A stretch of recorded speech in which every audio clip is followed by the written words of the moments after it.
Without further ado, I want to introduce my good friend and also my lecturer, Dario Nardi. How's it going? Good afternoon, and thank you for bringing me on.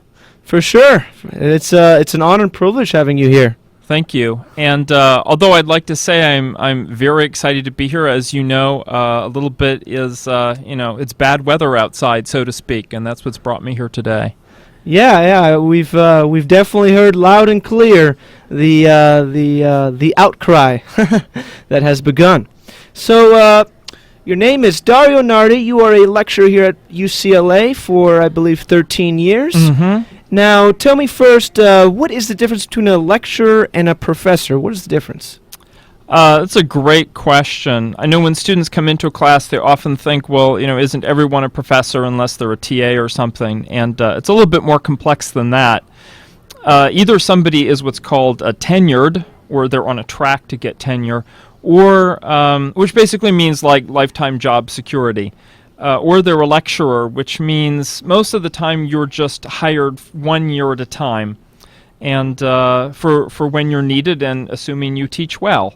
And there are some lecturers that they're around long enough that that they can get what's called continuing appointment, which gives a little bit more job security. We get then 1 year's notice that we're going to be let go. Okay. And I believe that is kind of what is happening to you, but we'll get to that. Yeah. Now, what degrees do you have, and from where? Well, it's really funny that your extra guest today is offering a UCLA fight song, because my undergrad alma mater is USC. Oh, wow. And, which I'm happy to say I didn't pay them a dime, though, because I went on a scholarship. So don't worry, I wasn't giving money to the enemy. And I did my undergrad there, and then I did graduate school in New York at Binghamton University. That's where I got my PhD. And I actually have relatives who graduated from USC and UCLA. So it's, in fact, my cousins were here while I was teaching here. So both my undergrad and my PhD are in engineering. And although oddly, as we're going to find out, I don't teach engineering, but it's a wonderful prep for like almost anything you could do in life. So what do you teach now, Lecturer Dario Nardi? Let's see. For the first 4.5 years I was here, I taught computing to students all across campus. I wasn't in computer science. I was in the math department, where I did not teach math. I know always it's complicated stories. And it was basically intro programming. Then I joined Human Complex Systems, which was a brand new program just budding. And that's primarily social science and computing together. And it really offers fantastic research opportunities for students. And I was brought in because I had that programming expertise and a lot of stuff in terms of energy in the classroom and getting students excited, and frankly, reading like 1,500 pages worth of research papers every quarter. Who has the patience for that? I did. I found it in my heart somewhere. Well, that's excellent. I'm sure the students got... they got something out of it. Oh, yeah. In fact, to be honest, I have read student papers, which I wouldn't say they're necessarily better written in the details, but are a lot more interesting than many published journal articles by faculty. Wow. Yeah. That's amazing. So, I got to stop calling you Lecturer Dario Nardi. It sounds kind of weird, I must admit. How about I just call you Dr. Nardi? How's that? That's perfect. I love it. Okay, Yeah. Dr. Nardi. Now, okay. That sounds good. I like it. So... just recently, you were one of 3 teachers that won the UCLA Teacher of the Year Award this year. Tell us about the selection process and what your reaction was when you won. It's amazing that you asked. I applied last year around this time, and I did not win, but the committee wrote back and said, you know what, we were really torn and we loved you, please apply again. So I think it probably works a little bit like the Academy Awards. And your dues got to come around one of these days. There's a whole preparation process. We submit a packet that's probably like 60 pages worth of stuff, and mostly that packet needs to consist of letters from students. And I always thought, even if I didn't win the award, the feeling of not only so many students writing in support of me, writing more than was asked for, but there were students that I didn't even ask, hey, could you write for me? They just sort of, the letters arrived.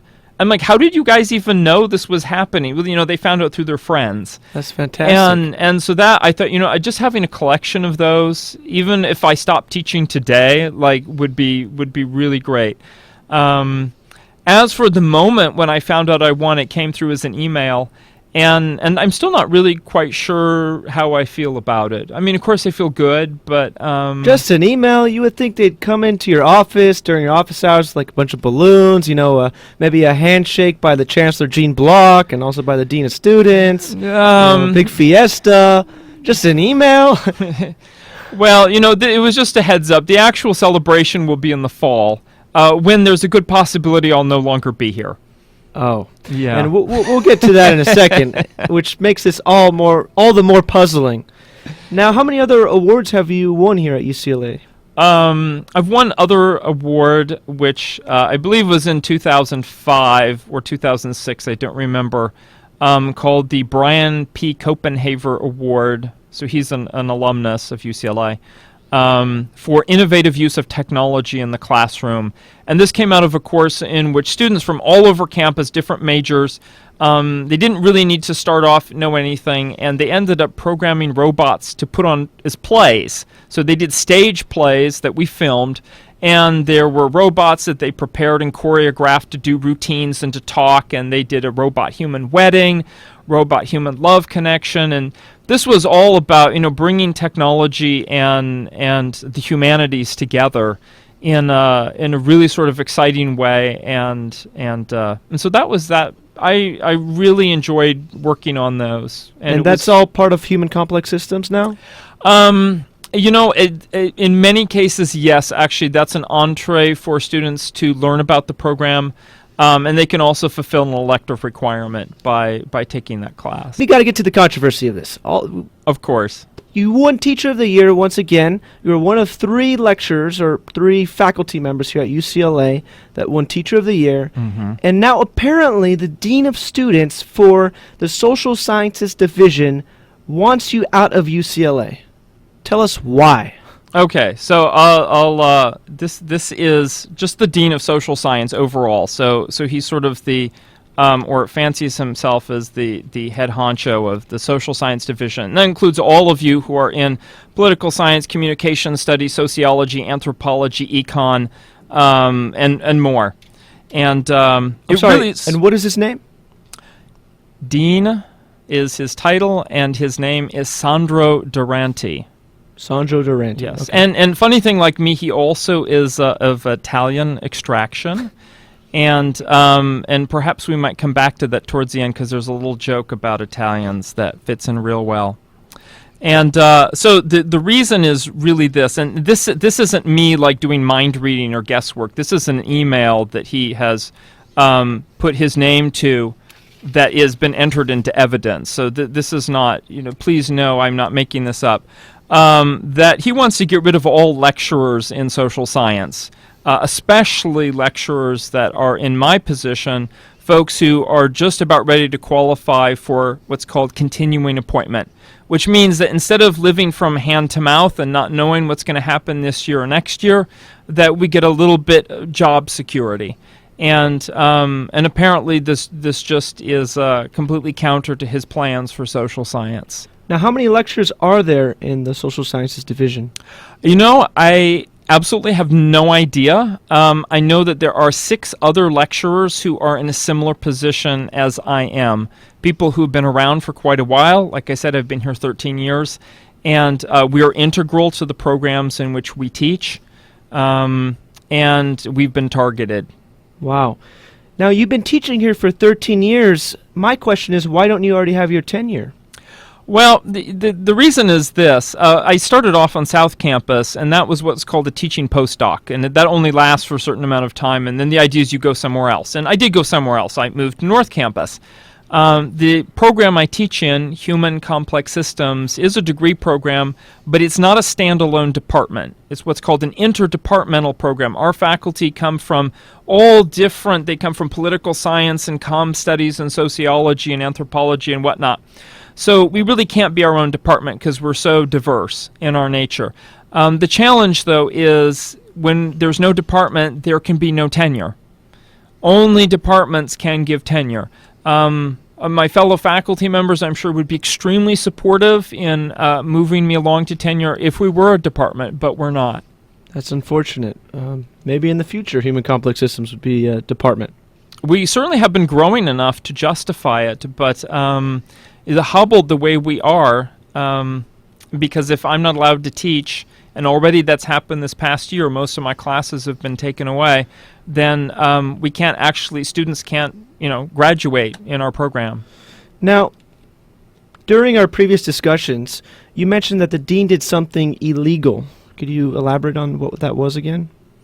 Well, by that I mean that there is a contract that exists between the lecturer and librarians union and the UC system. And this contract has a variety of features in it. And probably one of the biggest features, it says that the dean is not, or the university, the UC system, cannot have a motivation of blocking lecturers from advancing just because it wants to get rid of them. Like, they're not even allowed to have that motivation. Now, when, in all fairness, when this was brought to his attention, his first reaction was to stall, and that's been a number of months now. And his second reaction is now, I've only been on the job 2 years, and there are a lot of things which I don't know about.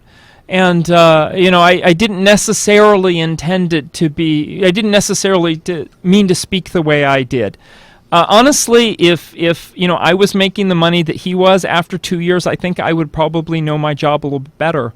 But I'll leave that for others to decide whether the hat is bigger than the cattle. He's done something illegal. Now, what's next? What is he now trying to do? How's he trying to get rid of you? Yeah, there's a built-in process as part of that union that that when we feel we have been wronged, that we can go through. It's called the grievance process, and it has 3 or 4 steps to it. And the first step we've already done, and the second step we have done too. But those are basically those steps are just opportunities for the dean's office to change their mind, and he hasn't changed his mind. So now it moves to step 3, which moves to Sacramento, and it moves away from UCLA and is really more for Sacramento to the office of the UC president to deal with. And in the meantime, everything is up in the air. It's really very uncertain. Our courses, we have students. There are required courses that I teach. We don't know who's going to teach them, and so far those courses are not on the books. And the university, speaking of legal and illegal, has an obligation to offer required courses during the normal school year to students who are already registered in that program. But so far the dean's office has been mum on how they plan to handle that, or if they even care. Now, I just don't get it. Why would he want to get rid of lectures? I mean, don't we need lectures at UCLA? We just can't simply rely on, I guess, the tenure professors. Well, you're exactly right, and there's 2 things going on with that. One is, of course, we've all heard there's this big financial difficulty, and the tenure faculty have been asked to do more teaching, and that's neither here nor there. I think that's an understandable move. The big challenge with that, as I said, is we're an interdepartmental program. Our faculty come from all over. Their departments are not interested in giving them freedom to come over to us and say, take my place. Like, that just can't happen. So I'm needed. I really am. Not only am I a good teacher, I would like to think, but I'm absolutely needed for required courses. For the HCS Human Complex Systems minor. Absolutely, yes. Okay, so, and you are one of the main professors for this program. You helped jumpstart it, and basically without you, the conclusion is this program would collapse. That is the official statement, essentially, of the director of our program, and all of my fellow faculty members really believe the same. For all of the years we've been around for free, I have been academic counselor, done a lot of things in order to encourage recruitment. Of course, some of our students as well have also done stuff, and because every program rests on recruitment. If I say human complex systems, people are like, well, what on earth is that? Or maybe it's not even on Earth. Right, it sounds complicated. And And then when they hear from our students and I sort of give them a little tour about what's it about, they're like, oh, it's something, we're doing all the things that will feel really relevant. There's a reason why when our students graduate, we've had quite a number interviewed by Google, for example. And we have one who was accepted even to a department that had a hiring freeze there because they said that's how much we want her. So we really are preparing, we're preparing students. And I feel I've really had a role in that, as you mentioned, sort of the youthfulness there and being able to connect with what's relevant right now. And so our faculty would agree. Wow. Now, we mentioned briefly on this review process, this continuing review process, right? Mm-hmm. You mentioned to me earlier that it seems like he's almost playing tricks, that he's going to offer you a review, but with someone not in HCS, right? Yeah, so that was the sort of the runaround that we just got most recently, was that he's going to go ahead and allow the review, but it will be led by somebody who I think I've met once for like 3 seconds in person. She's not involved in our program in any way, and nothing wrong with her, but she just doesn't know about us. And I'll be reviewed for only one course. And the irony is this is the really funny thing. I'm being reviewed for not whether my course is needed for our program, but whether it's needed for her program. But of course, she's not involved with our program, so why would she need our course? So it's all just sort of a joke so that the dean can say, oh, I gave permission for it to go ahead. But it's a farce. Why would the dean want to do this, though? Does he have a certain beef with you, Sandro Duranti? Does he have something against Dario Nardi? I mean, he must know that without you, there is no human complex systems minor that has existed here at UCLA for 4 years. Why would he do this? Well, his statements in email that are available for anyone to see is that he's not against the program, that he specifically wants to prevent me from getting continuing appointment. And, they would say it's about money. Because once you become tenured faculty, you're paid out of this pool that is sort of separate from whatever the dean has to deal with. It sort of takes care of itself. But the dean has to look each year and see, oh, there are these lecturers I need to pay. And, he wants to replace me with whatever pet projects he has in mind. And if a program has to be killed in the process, mind you, a really successful program, then so be it. I don't think he has anything against me personally. He just would probably wish I disappeared. Doesn't make any sense to me. I mean, doesn't that defeat the purpose of education? Like, we create such a great program here at UCLA, over 120 students. For how long now? Well, we had 120. We're in the 4th year of our program, so we had 120 students. As of sort of this time last year. We're a little bit smaller now, around 90, because I felt it was wrong to be heavily recruiting at a time when we didn't know what our future was going to be. But to answer your question, I mean, this is the really funny thing. When I was a student, I thought that the university was about learning. I mean, silly me. And then when I was a graduate student and later sort of starting as right here at UCLA in the beginning, I understood, no, it's about like research and grant money, of course, to help fund that research. But now I understand what universities are really about, and they're like all human institutions, they're about ego and power. And so I know that seems like a very abstract answer, but if your listeners remember anything, it's to know that as they go out in the world, that wherever you have institutions with low transparency and low accountability, you will have people who are there purely to ensure that they remain there. Okay. Now we're getting close to the end of this interview, down to the last 2 minutes. Dun, dun, dun. Okay, so we have an overflow of administrators here at UCLA. That was not the case back in 1996. Now we have this sudden overflow. Do you think this is one of the reasons why you're being treated like this? Well, this is the really funny thing. When people say there's no money available at UCLA, and I don't just mean for me, I mean all of you as students have read about this. First of all, know that between 1996 and 2010, that the number of administrators increased by 400%. This means that sort of like, if you remember the movie Gremlins, that for each administrator, they've now blossomed into 4 administrators. And students often ask me, well, where are they? And I'm like, those high rises down on Wilshire, like that's where they are. And the sort of the question is, well, what did they do? And I'm like, frankly, I don't really know. I know there's a lot of programs the university runs that are not related to the university's purpose, which is to provide an affordable education to the citizens of California. And when Gene Block has been asked about this, and I know because I was there and others were there, he said, well, gosh, that's something we should look into. But of course, no one looks into it. I have the perspective of being here 13 years. Many other faculty members even longer. Once upon a time, your tuition costs a lot less, and you may have even gotten a better experience than you get today as a student.